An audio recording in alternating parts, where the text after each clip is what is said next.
From Bloomberg World Headquarters in New York to our television and radio audiences worldwide, I'm David Weston. Welcome to Balance of Power. This is where the world of politics meets the world of business. On the brief today, Michael McKee on U.S. economic data out today. From Los Angeles, Kevin Cirilli, he's here to recap last night's Democratic presidential debate.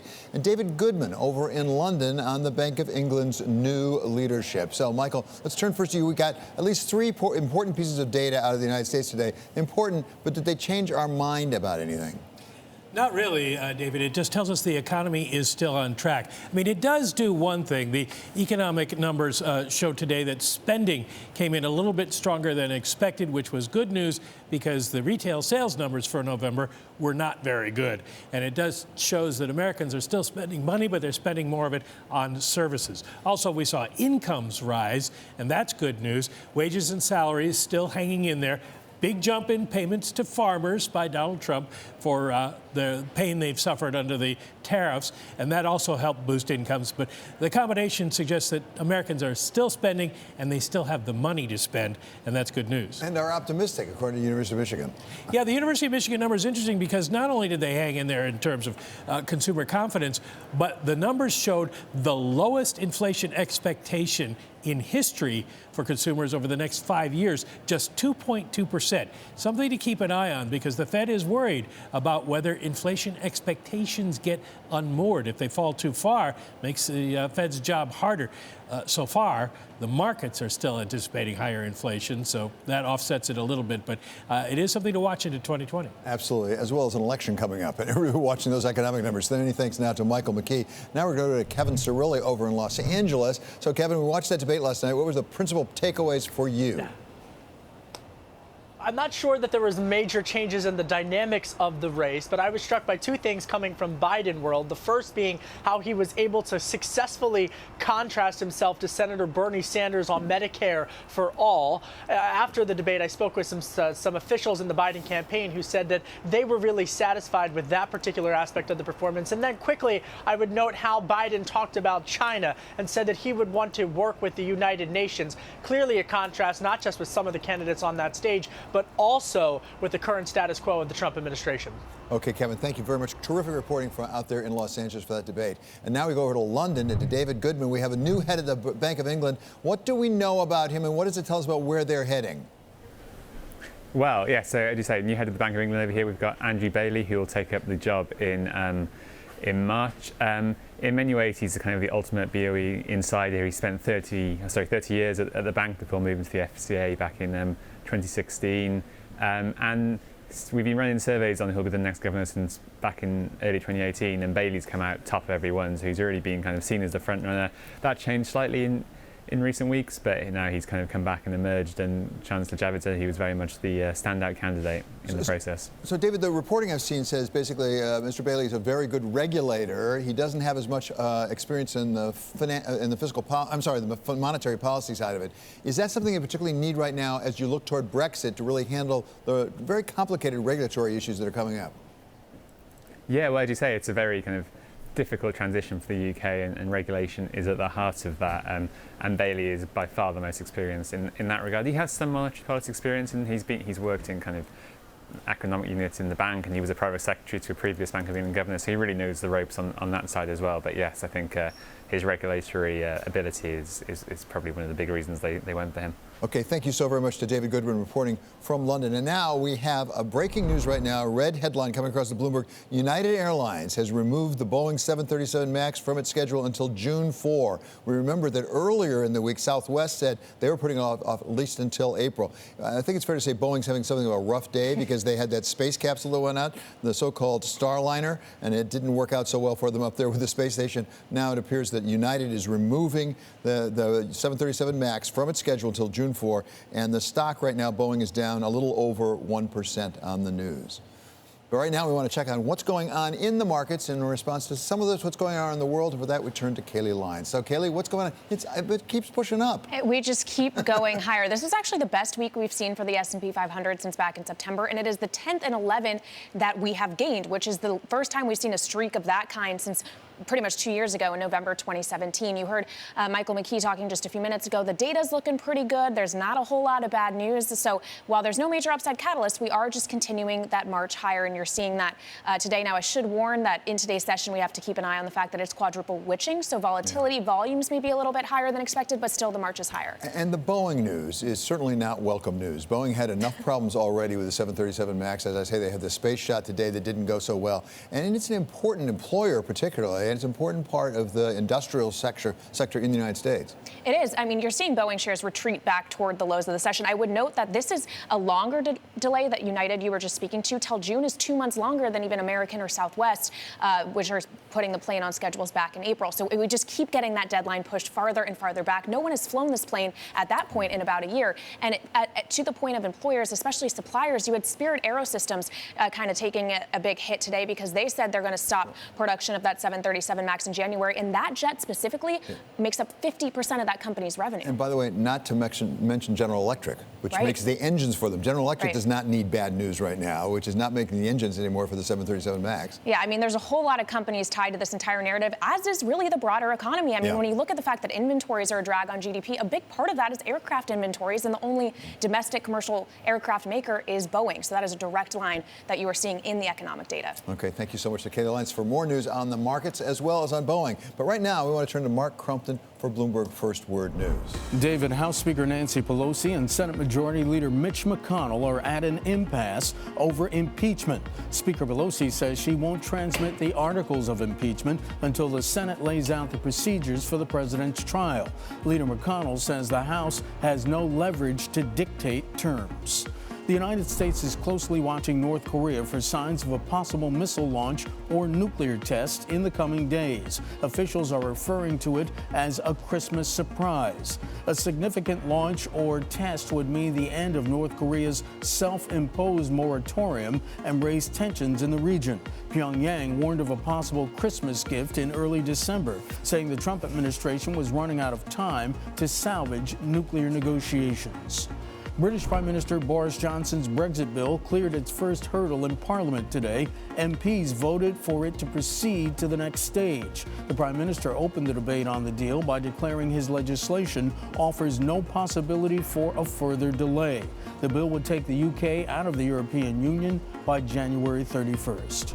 Prince Philip, the husband of Queen Elizabeth, has been admitted to a London hospital. Buckingham Palace says the 98-year-old was admitted as a precautionary measure for observations and treatment of a pre-existing condition. Philip, also known as the Duke of Edinburgh, is expected to be hospitalized for a few days. He stopped attending public engagements in 2017.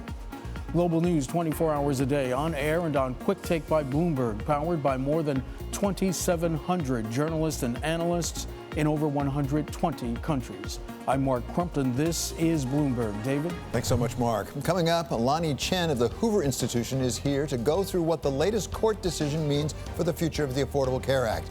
And then at 1 p.m. Eastern Time, we're going to be joined by U.S. Secretary of Commerce Wilbur Ross. That's coming up on Balance of Power on Bloomberg Television and Radio.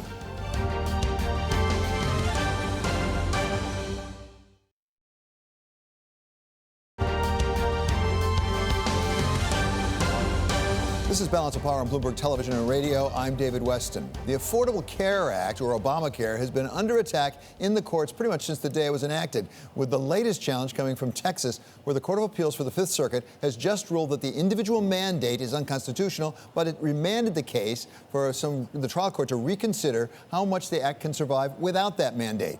We welcome now Lanhee Chen. He's a fellow at American Public Policy Studies at Hoover Institution. He's coming to us today from Mountain View, California. So, Lanhee, let me ask you the question, how essential is that mandate? Because my recollection was when Obamacare was passed, it was thought this was really important to the overall system that they were putting in place. Yeah, I think that was the argument, David. The answer, I think, is that the mandate is vital maybe to one small part of Obamacare, which is how these marketplaces, how these Obamacare marketplaces function. But if you think about Obamacare, it's actually quite a broad law that incorporates changes, for example, to Medicaid, which is the program that covers lower income Americans, that some states have chosen not to expand their Medicaid programs to cover more Americans. There's also a whole series of changes that are intended to jumpstart payment reform in the healthcare system to try and address the question of healthcare costs. And it's unclear that those other issues are affected by the individual mandate. But there's no question that the individual mandate, the Obama administration, a lot of health policy scholars felt it was pivotal to the operation, to the healthy operation of healthcare marketplaces. And there, indeed, I think the lack of an individual mandate has the potential to have impact going forward. So as we know, the Trump administration is no big fan, I think it's fair to say, of the Affordable Care Act. And in fact, in the courts now, they're not even defending it from challenges by the states. But they have actually basically zeroed out the individual mandate and said, okay, we're just not going to charge it at all, zero. What happened as a result of that? Did those exchanges really go south on that? You know, the interesting thing is a lot of people felt that that was going to have significant impact. The answer is so far it really hasn't. As of yet. Now, some of this might take a few years to show up, but the reality is that you already had in many situations, even before the individual mandate was zeroed out, you had in many situations, many counties, particularly in rural areas, very little competition on these Affordable Care Act marketplaces. So you are already seeing higher prices and higher premiums because of that lack of competition. Insurers not wanting to offer a product, for example, that would not be profitable given the particular patient mix in an area. So you weren't seeing already a lot of these counties and rural areas with Affordable Care Act plans. Now, the question is going to be, as we move forward, how is this going to affect states, for example, who want to put their own individual mandates into effect? Massachusetts has one. California is talking about one. Other states are talking about it as well. And so the question is going to be, if states step in, how is that going to take the place of what was previously the federal individual mandate? We're talking with Lanhee Chen of the Hoover Institution. I'm fond of saying, maybe I say it too much, in politics you can't beat somebody with nobody. And one of the questions is, if it's not the Affordable Care Act, what else happens? One of the things I think we've seen under the Trump administration is once you've given it to people, they are not eager to give it up. What about the alternatives being talked about by some of the Democrats, such as Medicare for All, compared with Affordable Care Act, maybe an enhanced Affordable Care Act? Well, David, you've seen the challenge with Medicare for All in the Democratic debates that have gone on over the course of the last several months. It came up again in the Democratic debate in Los Angeles last night. The challenge with Medicare for All, both what Bernie Sanders and Elizabeth Warren are proposing, is it's going to require a destruction of the current marketplace for health insurance. And when you have 160, 170 million Americans who get their health insurance through their employers on the private marketplace, suggesting that those plans are going to be taken away from people, I think, is a huge political problem. So while you've got a couple of Democrats suggesting, look, we need to blow up the system and start over, the middle of the Democratic pack, that includes people like Joe Biden and Pete Buttigieg, they have proposed something known as a public option, where you would have a public plan competing with private plans in the marketplace. And so the challenge of blowing up and starting over, I think, has led many more Democrats to say, build on the Affordable Care Act. Of course, you have Republicans out there still saying the Affordable Care Act is not really working. We need to proceed in a different direction. So this is largely going to get sorted out, I think, in next fall's election. This is Lanhee Chen of the Hoover Institution. So if there are problems, you identify them, as I could put it that way, to the left of Affordable Care Act. What about to the right? Because President Trump said, don't worry, we're going to take care of pre-existing conditions. We're going to take care of a lot of those issues. But I'm not sure we've seen a plan yet out of the Republicans. Well, you know, here's what I think. People are breathing, Republicans in particular, are breathing a sigh of relief around this Fifth Circuit decision, in part because it does delay the more difficult questions until, I think, at least after the election. But certainly for Republicans, the question will be, what kind of an alternative could be formulated that is consistent with conservative principles, for example, but still retain some of these protections, particularly around pre-existing conditions? The way that the Affordable Care Act did it was with massive federal regulation. I think a lot of conservatives believe that's not the right approach, but you're absolutely right. Now that people are used to the way the Affordable Care Act deals with these problems, they're used to the way in which pre-existing condition exclusions were dealt with in the Affordable Care Act, it's going to be very hard to take those away, very hard to proceed in a different course. So Republicans may just have to sort of say, look, we'll suck it up. We'll do the pre-existing condition exclusions in the same way that Obamacare dealt with them, and try to move the healthcare system in a more market direction in other ways. Lanhee, you're a policy expert. I mean, you're the senior policy person for Mitt Romney when he was running for president. As a practical matter, would you say that essentially it's all going to be defined by Affordable Care Act? You can do plus, you can do minus on it, but really erasing that from the books and starting from scratch is going to be almost impossible. I mean, here's what we forget, that the Affordable Care Act was signed into law a decade ago. In fact, almost over a decade ago. And so the fact that we've been living with this law and living with the structure of the law for that long, there has never been precedent in American history for an entitlement program that was created, been in existence for so long, and then taken away. So it's highly unlikely, in my view, that the basic structure of the Affordable Care Act changes. But I think you're right. There are questions about elements of it, whether it's being implemented in the best possible way, whether in fact we're creating the kind of choice and competition on the marketplace necessary to lower cost. Those are all questions that future presidents and administrations will impact. Okay, Lanhee, thank you so very much for being with us. That's Lanhee Chen of the Hoover Institution, coming to us from California. Still ahead here, shares of Winnebago Industries are jumping after reported earnings for the first quarter that beat expectations. We talk with CEO Michael Happe. That's next. This is Balance of Power on Bloomberg Television and on radio.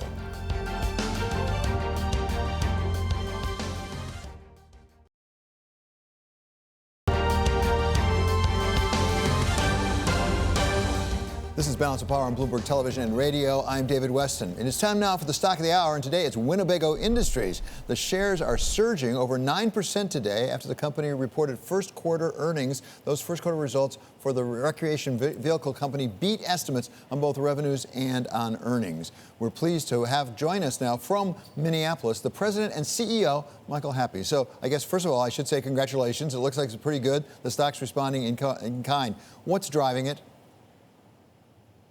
Yeah, thank you, David. Yeah, we had a very solid first quarter of our fiscal 2020 year. Our net revenues were up 19%. Our adjusted EBITDA was up a little bit more than 9%. And really what's driving it is retail outperformance by our company and our brands in the RV market here in North America. And that's ultimately driving the financial results as well. So your financial results were a little more complicated because you have had an acquisition of Newmar. Bring us up to date on exactly how that's going.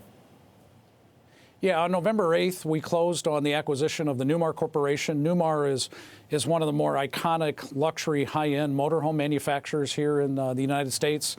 Just a tremendous business, great leadership team, great products, dealer relationships, and passionate end customers. And for us, it was a very complementary acquisition in that we have a tremendous flagship brand in Winnebago. However, that brand in the motorhome segment is not as successful on the very high end. And so Newmar's been taking share, they've been making great product, and the opportunity to bring them into the fold really strengthens our motorhome segment, allows us to reach a more affluent customer that, candidly, in these times economically, is a little bit more resilient. We're speaking with Michael Happe. He's the Winnebago Industries CEO, about his earnings. So with this acquisition of Newmar, we always ask the hackneyed question, what is 2 + 2 = 5? Is it synergies, which is often a euphemism for saving money, often with people? Or why is the sum greater than the sum of its parts? Yeah, we think there'll be synergies certainly on the cost and material side of the equation, and our teams will aggressively look for those and work together to find those where appropriate. But we also believe there will be strong synergies in terms of the transfer of best practices around the value chain of the business. It could be in product development, it could be in dealer relationships, it could be in aftermarket service. Newmar is just simply a high-quality business that we get to learn from now, and we think it'll make the other part of our motorhome business, the Winnebago branded company there, much more stronger as well. So yeah, we do hope for that 2 + 2 = 5 equation. So once again, we're talking about a successful quarter for Winnebago Industries. How much of that was gaining market share? How much of it was the overall market expanding? Yeah, the market here in the RV industry within North America within the last year has been down slightly on the retail side, probably mid-single digits versus 2018. And the wholesale side has been going through a bit of an inventory normalization process in the field. Winnebago Industries, fortunately, and the success of our brands has been outperforming the industry at retail by around 10 percentage points. So if the industry's down -5, we've been tending to run at +5 or even greater at times. And that's because we're really focused on product quality, valued innovation, and fantastic customer service. And that proposition in this day and age seems to be resonating more and more with our dealers and certainly resonating with end customers. So the industry is doing fine, but Winnebago Industries is currently doing better. Mr. Happe, how do people finance these things? And I'm asking that question because I'm wondering whether historically low interest rates are helping your company and perhaps the industry. Yeah, certainly interest rates and the access to financing during the retail process are important elements. I would say probably more than 55–60% of the RVs are financed in some way. We can't always see the source of that financing directly, but subsequently the interest rates on that financing is important. They result in monthly payments for the consumers. And so when the Fed was raising the Fed funds rate, a year or so ago, and they did that about 5 consecutive times, that actually probably did have a little bit of a slowdown impact on our retail environment within the industry. However, now that the Fed has come back and made some adjustments to that rate and seems to be looking at a more stable rate for as we get into calendar year 2020, we think that that helps the consumer feel more confident in terms of what those interest rates will be and subsequently what those monthly payments will be. Everyone in the business world and for that matter in the financial markets is really focused on the U.S. consumer. It's something like 68% of the total economy. You have direct dealings with consumers. What are you seeing in terms of their appetite? Is it staying the same? Is it growing? Is it diminishing? Well, I think overall the U.S. economy is certainly right now very much on the backs and the shoulders of the American consumer. I mean, they are bearing the weight of the good things that are happening. And so being a consumer discretionary business, as you said, we certainly interact with those consumers very directly.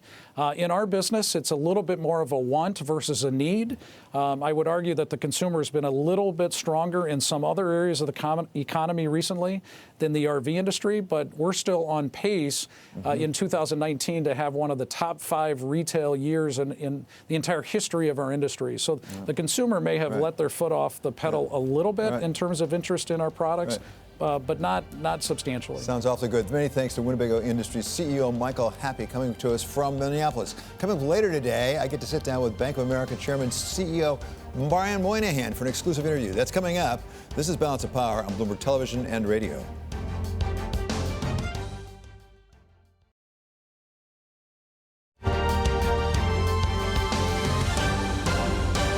From New York, this is Balance of Power on Bloomberg Television and Radio. I'm David Weston. For Bloomberg First Word News, we go now to Mark Crumpton.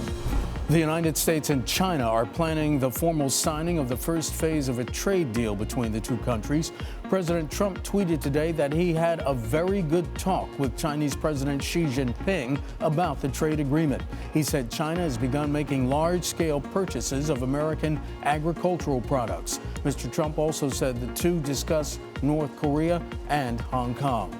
The White House Budget Office is pressing the Navy to stick to a campaign pledge by President Trump to work toward fielding a fleet of more than 350 ships.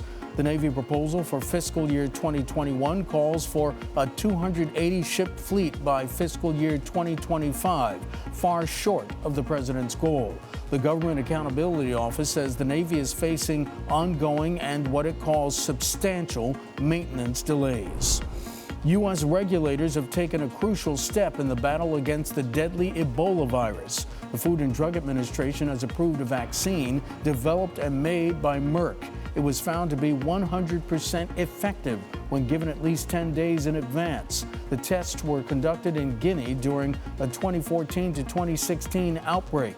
An ongoing outbreak in Congo has killed more than 2,000 people. Notre Dame kept Christmas going even during 2 world wars, but an accidental fire in peacetime has stopped the 855-year-old Paris Cathedral from celebrating midnight mass this year. It's the first time the landmark will be dark in more than 2 centuries. Officials say restorations and repairs from the April fire could take 5 years. Global news 24 hours a day on air and on Quick Take by Bloomberg, powered by more than 2,700 journalists and analysts in over 120 countries. I'm Mark Crumpton. This is Bloomberg. It's both an honor and disappointment to be the lone candidate of color on the stage tonight. The question is, why am I the lone candidate of color on this stage? Fewer than 5% of Americans donate to political campaigns. You know what you need to donate to political campaigns? Disposable income.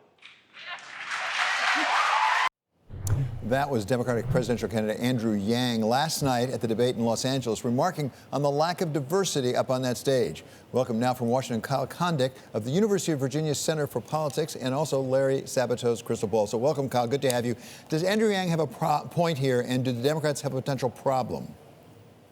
I mean, he does have a point in that there were several candidates of color who were running and are running who are not on that stage other than Andrew Yang. That said, voters don't necessarily just vote for people based on whether they share demographic characteristics with them. And in the case of this particular contest, you do have leading candidates who happen to be white men, particularly Joe Biden, heavily supported by African Americans. Bernie Sanders, while he doesn't have as much diverse support as Biden does, he does get a substantial amount of Hispanic support. And so, if those voters were voting based on demographic characteristics, there might be a more diverse group of people on stage. But as of this point, they're not doing that. These voters are gravitating toward sort of more established politicians and white politicians. So, Kyle, you have a note out, and the headline is 2019, the year of stability. And I found it very humorous because you went back to January of this year, to January 2019, and had a paragraph that you said you could republish today without a word change. Has anything happened last night that might change that paragraph? I don't think so. I mean, look, all this is sort of in the eye of the beholder, and we don't know what sort of effect the debate might have, if any. I personally thought that Joe Biden had probably his best debate, just in my own looking at it. I also thought Amy Klobuchar had one of her best debates. I didn't think anyone did particularly poorly overall. The story this year, ever since Joe Biden got in, and we've talked about it, has been this stability that he has had at the top of this race. He's led the national polls basically the whole time. Elizabeth Warren took the lead for maybe a day or two in early October, but that's been it. And I think we even saw last night that a lot of the sniping amongst the candidates wasn't really directed at Biden. It was directed amongst, Buttigieg and Warren or Buttigieg and Klobuchar, et cetera. And I just wonder if these candidates are sort of taking their eyes off the prize here a little bit, in that Biden, I think, is still the person to beat, and I don't think anybody laid a glove on him last night. We're talking about conduct of Sabato's crystal ball. So let's talk about one piece of that sniping, actually, which had to do with how people raise their funds, where Elizabeth Warren sort of went after Pete Buttigieg, and then Pete Buttigieg responded fairly forcefully. This is what he said. According to Forbes magazine, I am literally the only person on this stage who's not a millionaire or a billionaire. This is the problem with issuing purity tests you cannot yourself pass.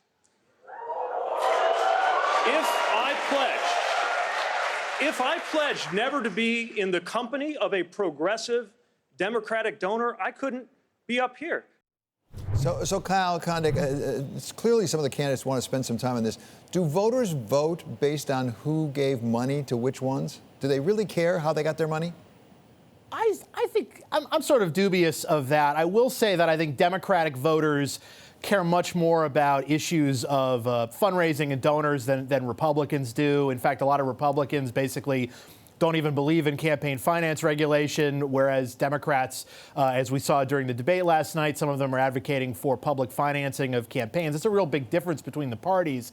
And so you'd never see an exchange like we saw last night in a hypothetical Republican debate. And it's an interesting strategic one, in that Warren is essentially saying that, hey, we should have small dollar donors fund our campaigns. And Buttigieg is saying, hey, look, we shouldn't enforce rules on ourselves that the other side, meaning the Republicans, aren't also going to enforce on themselves.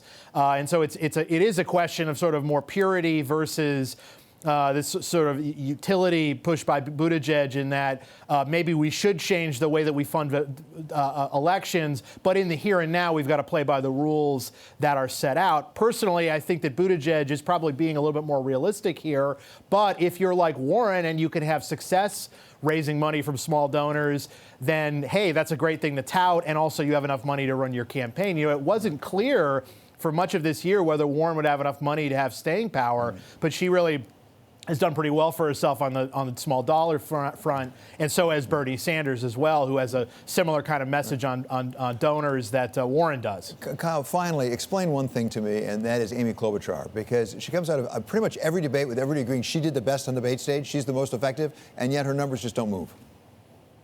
I think that she was going after Buttigieg, and I think that was specifically targeted at Iowa, which is a state that I think both Buttigieg and Klobuchar are hoping that they can win. If Klobuchar has any hope, I think it would be a model similar to Rick Santorum in 2012, when he was basically polling at very small numbers, really up until the Iowa caucus. There was a little bit of an uptick for him, and then he ended up actually essentially tying with Mitt Romney in Iowa. And so I think she's hoping that she could sort of come on late here. Again, I thought her debate was pretty effective last night, the best one that she's had. You could say the same thing about Cory Booker, who wasn't even on the stage last night. Booker's had really good debates, and yet it hasn't necessarily translated to anything. So again, we just have to wait and see whether she actually got anything out of this debate other than good headlines. Okay, Kyle, thank you so much. Always great to have you with us. That's Kyle Kondik of Sabato's Crystal Ball. Coming up, we talk with a senior advisor to one of the leading candidates up on that debate stage last night, Senator Bernie Sanders. We're joined by Jeff Weaver. That's coming up next. This is Balance of Power on Bloomberg Television and on radio.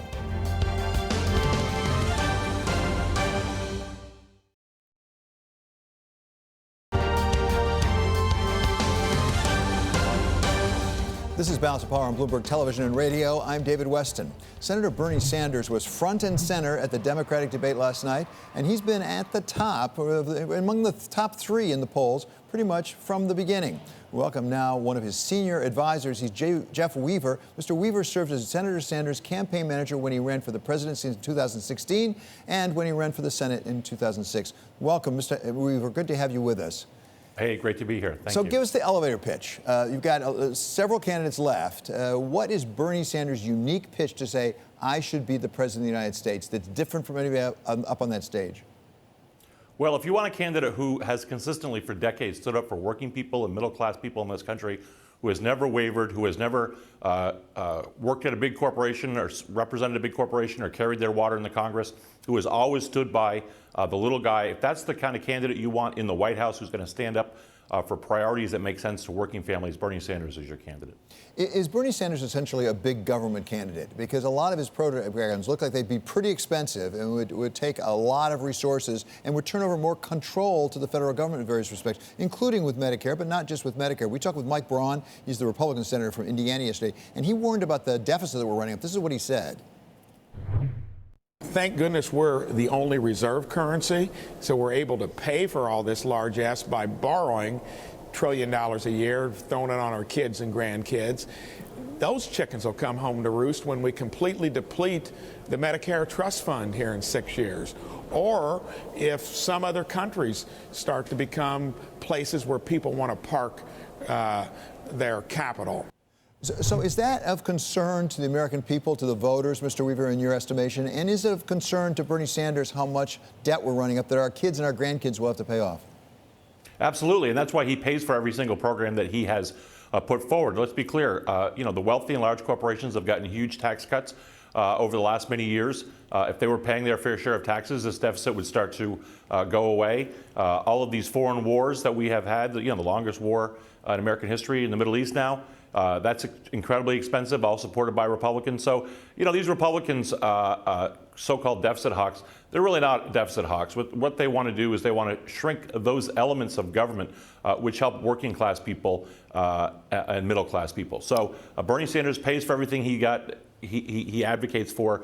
You say he's big government. I'd say he's a smart government candidate because he wants to make sure that the American people have a standard of living that is commensurate with the wealth of this country. One of the things he said last night on the debate stage was that we should rethink the war on terror. We should have a different approach. You mentioned foreign wars that we've been involved in. Do you know what that rethinking would be? What would be the different approach from what we've taken so far? Well, look, we need a foreign policy that brings countries together, that does not rely on endless perpetual warfare to get America's foreign policy goals achieved. The current president, obviously, as we have seen, is being ridiculed by other foreign leaders. He has a very divisive foreign policy. He coddles dictators around the world. We need a president who's going to have the respect of foreign leaders, who's going to bring countries together to not only deal with issues like terrorism, but also to deal with what is probably the greatest threat to the planet, which is global climate change. So that's the kind of leadership that you would get from a Bernie Sanders, somebody who wants to bring people together. And that's true not just abroad, but also here in the United States. We have a very divisive administration now, which peddles in hate and division, and that has to stop in order for our country to move forward. We're talking with Jeff Weaver. He's a senior advisor to Senator Bernie Sanders. What is the path for him to get to the nomination? Explain what the tactics or the strategy are. What does he have to do in Iowa? What does he have to do in New Hampshire and after that? Well, we're competing, very hard in Iowa. He did very well there last time, and we expect to do very well there again. The next state is New Hampshire, which he won by a large margin last time. probably won't win by the same margin this time, given the large number of candidates. It'll just be a lower vote total for everybody all the way around, but to do very well there. And then Nevada, he's polling even in most polls in Nevada with Vice President Biden. He's going to do much better in South Carolina than he did last time. And then on Super Tuesday, I think you're going to see him do well all across the country. We're out here in California, which used to be very late in the calendar, is now very early in the calendar. He did exceedingly well here last time. We have a much bigger operation here than we had last time. We have, in fact, the largest operation on the ground in California of any presidential candidate. And that's going to be true in many states around this country. So it is a delegate game. Obviously, you have to win delegates in order to get the nomination. And I think that we have laid out internally a path to accumulate the number of delegates that we will need for Senator Sanders to win on the first ballot at the Democratic convention. He, of course, is a sitting senator, as is Senator Warren. How much of a possible obstacle, impediment might it be if, in fact, we have a trial in the Senate in the month of January of impeachment of President Trump? He's got to be back there for that. Is that going to make it more difficult, particularly when he's competing against somebody like a Joe Biden, who's not going to have to be there? Well, for sure. Obviously, he will have to do his constitutional duty and attend the trial. And we are already looking at contingency plans, how we move the senator after hours at night to Iowa, New Hampshire, South Carolina. A little harder on the West Coast, but to move him to those early states in the evening and then fly him back to D.C. So that he can attend the trial the next day. As you know, he has one of the most energetic schedules of any presidential candidate, holds more events, always out there on the stump. So, he has the energy and stamina to do this. I don't know if others will, but he certainly does. And we're already planning for that contingency. Well, it certainly would exhaust me, so I am impressed by that. I can't keep up with him, I'll tell you that. No, I couldn't, I'm sure. Okay, many thanks now to Jeff Weaver. He's a senior advisor to Senator Bernie Sanders. Great to have you with us today. Coming up at the top of the hour, we're going to talk with Wilbur Ross. He's the Secretary of Commerce about passage of the USMCA, the upcoming deal with China, and U.S. trade policy overall. This is Balance of Power on Bloomberg Television and on radio.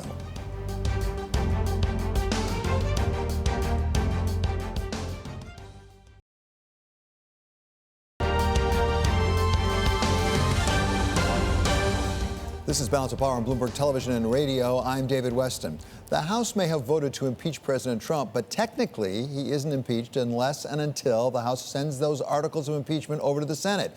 And it doesn't appear that Speaker Pelosi is in any great rush to do that.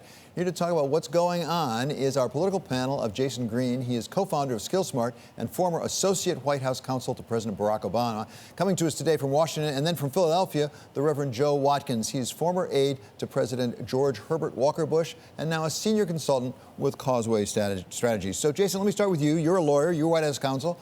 Can she do this? Can she just sit on this forever?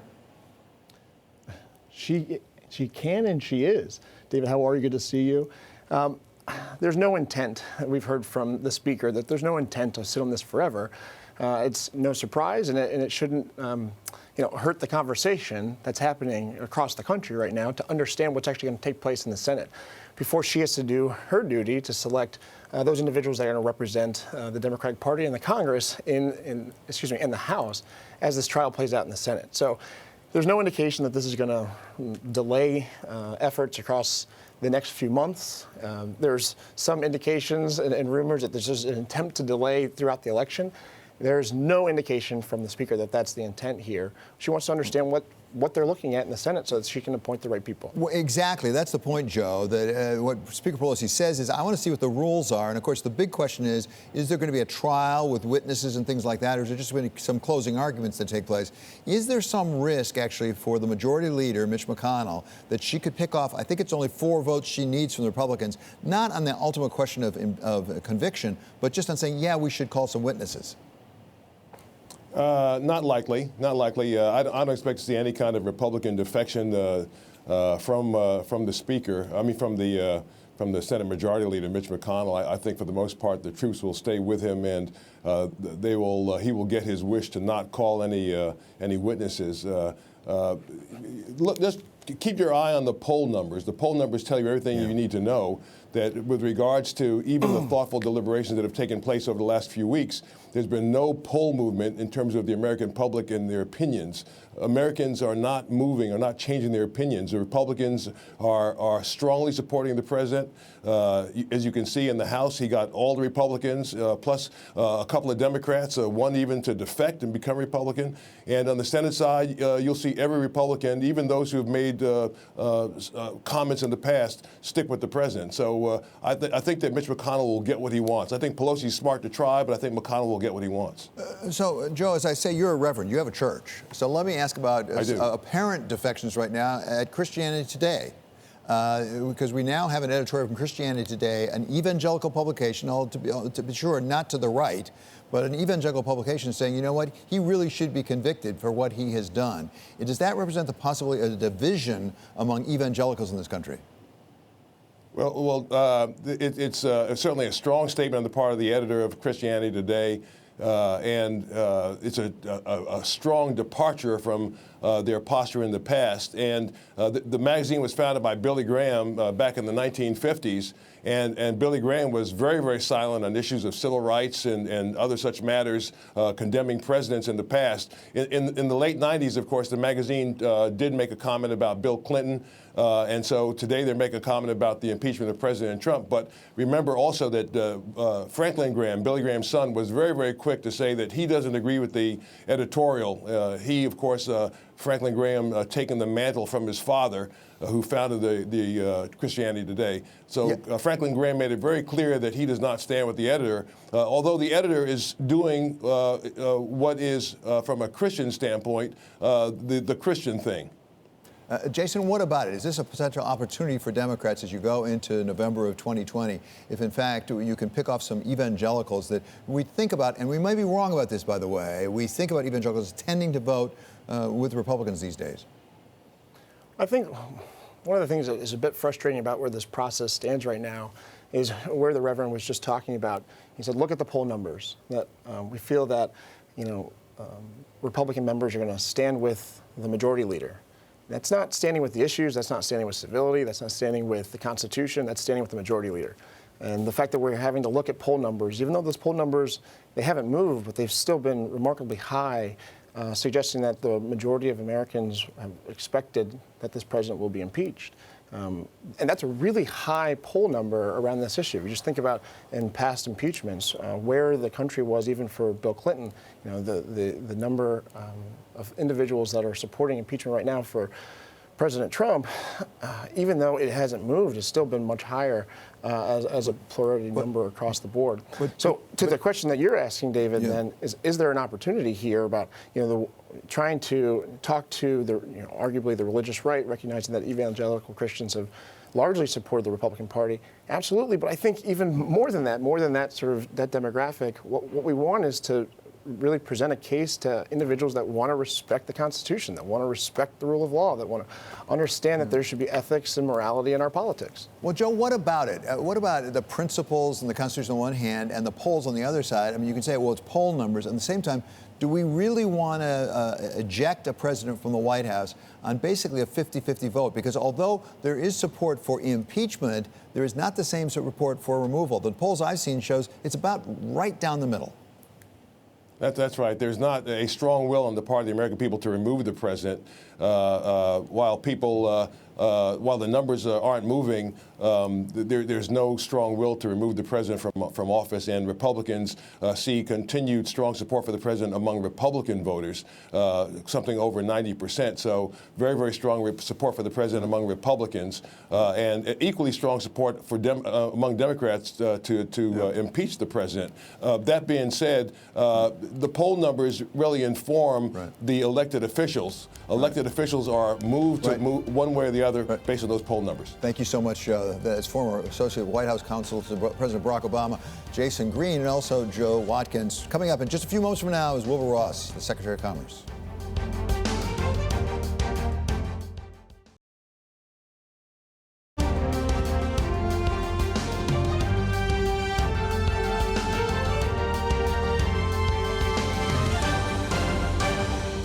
From Bloomberg World Headquarters in New York to our TV and radio audiences worldwide, I'm David Weston. This is Balance of Power on Bloomberg Television and on radio. We are now joined on the telephone by U.S. Commerce Secretary Wilbur Ross. Mr. Secretary, thank you for joining us. Let's start with the USMCA, that successor agreement to NAFTA. We now have it passed by the House. Give us a sense of what will be different about our trade with Canada, with Mexico, once this goes into effect. Several things, Dave, will be different. First of all, the farmers will be helped because those two countries, Canada and Mexico, are our number 1 and number 3 markets for agricultural exports. And there have been problems with our exports imposed by the countries, particularly Canada has been very restrictive of our wheat and very restrictive of our dairy. So that's one thing. The more important thing in some ways are the new rules of origin, which will guarantee many more automotive jobs coming back to the U.S. that had been sent overseas by the poorly drafted rules of origin in the original NAFTA. We believe there'll be at least 75,000 new jobs created in automotive and a total of at least 175,000 in all sectors of the economy. So, Mr. Secretary, give us a sense, as best you understand it. Once this goes into effect, the new USMCA, will there be more trade with Canada and Mexico or less? Because we have Senator Pat Toomey, Republican from Pennsylvania, who's come out and said, we think this is actually going to be trade restrictive rather than trade enhancing. What do you think? I think he's simply wrong. I just don't think he understands the details of the agreement. I think he's simply wrong.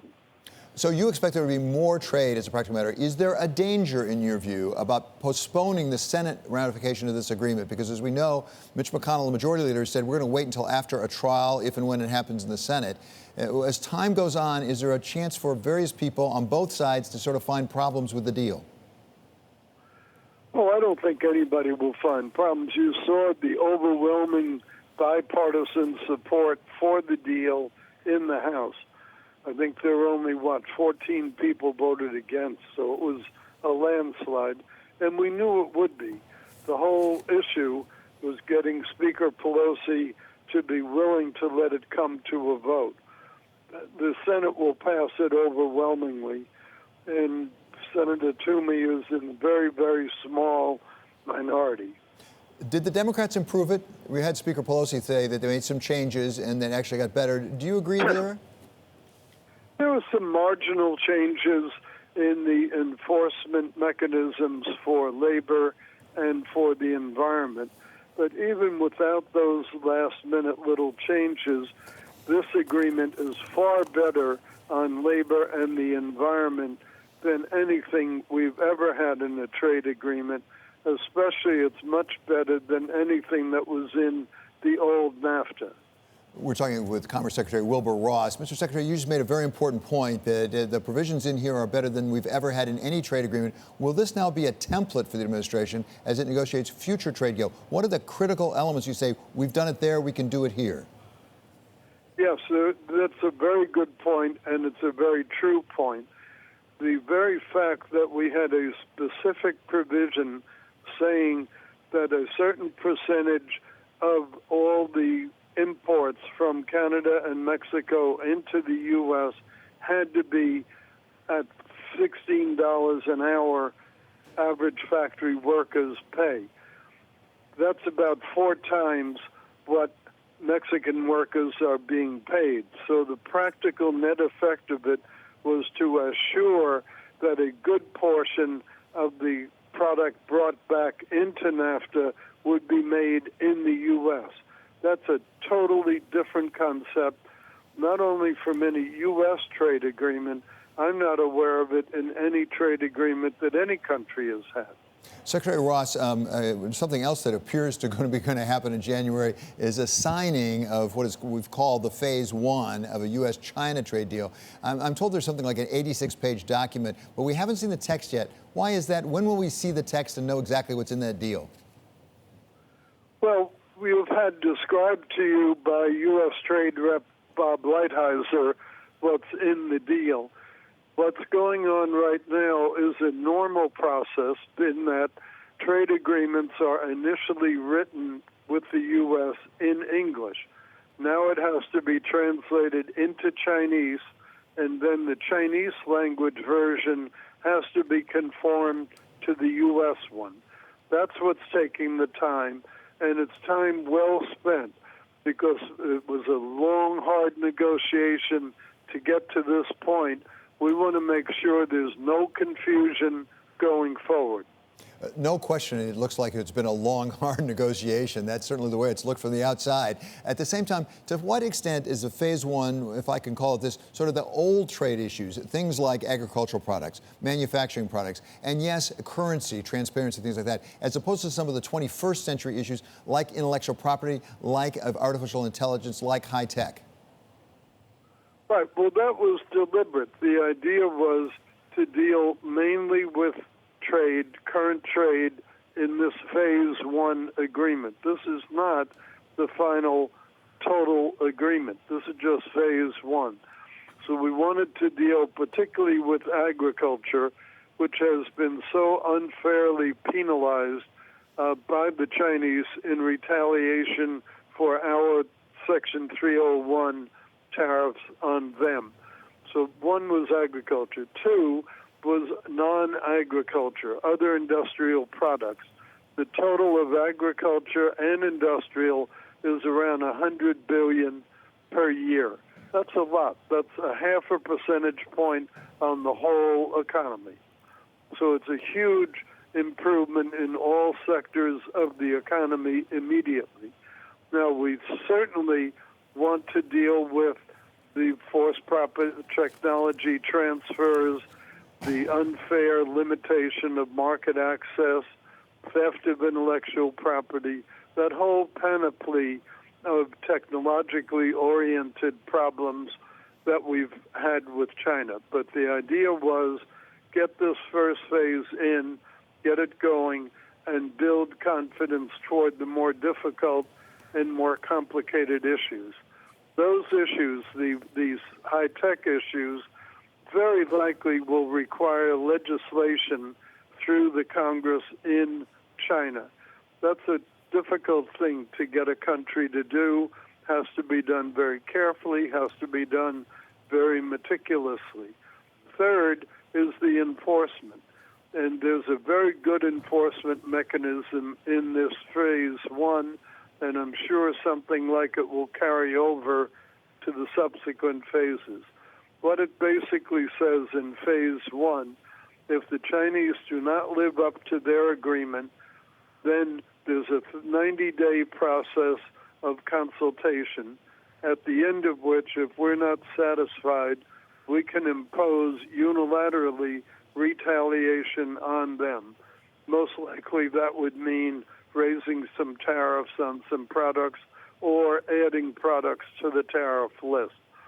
The first time there's been that kind of an enforcement mechanism in any trade agreement. We're talking with U.S. Commerce Secretary Wilbur Ross. Secretary Ross, related to China, although apparently not part of phase one, is Huawei and the sensitive issues there. Where are you right now? Because you have to approve the waivers there. Where is that process? Well, we put Huawei on the entity list some while ago, and what that means is any product that is on the normal restricted list, namely because it could be militarily sensitive or otherwise adverse to our national policy. Anybody wanting to export any of those products needs to get a special license from the Commerce Department. And there's a whole process for applying for that and then granting it. Way over 200 such applications have been submitted, and we've been gradually responding to them. We're being very cautious about granting exclusions because this is a very, very important and very sensitive area. But we have been granting some licenses for things that are not endangering our policy or our security. Mr. Secretary, let's talk about steel for a moment, because U.S. Steel is in the news today as they announce that they're going to have layoffs, they're going to cut back on their dividends, they're going to have some losses. One of President Trump's priorities was really helping the U.S. steel industry in part through tariffs. And in fact, there have even been tariffs announced for Argentina, Brazil. I don't believe they've gone into effect yet. Is that policy working? Is it helping the U.S. steel industry the way it was expected? And if not, is there a plan B? You know, if you read the whole announcement from U.S. Steel, what's really happening is the plant that they're closing down has historically been a very high-cost facility. It was built something like in 1935. Meanwhile, they've been investing hundreds and hundreds of millions of dollars in new, more modern facilities, particularly in Pennsylvania.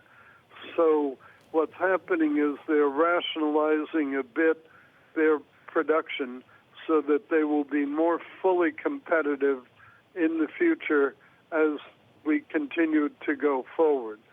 They also will be cooperating with GM and Ford, both of whom are adding lots of workers in those very same geographies. And the hope is that a lot of the workers temporarily displaced by U.S. Steel will find employment, hopefully, at Ford or GM or other parts of the manufacturing industry.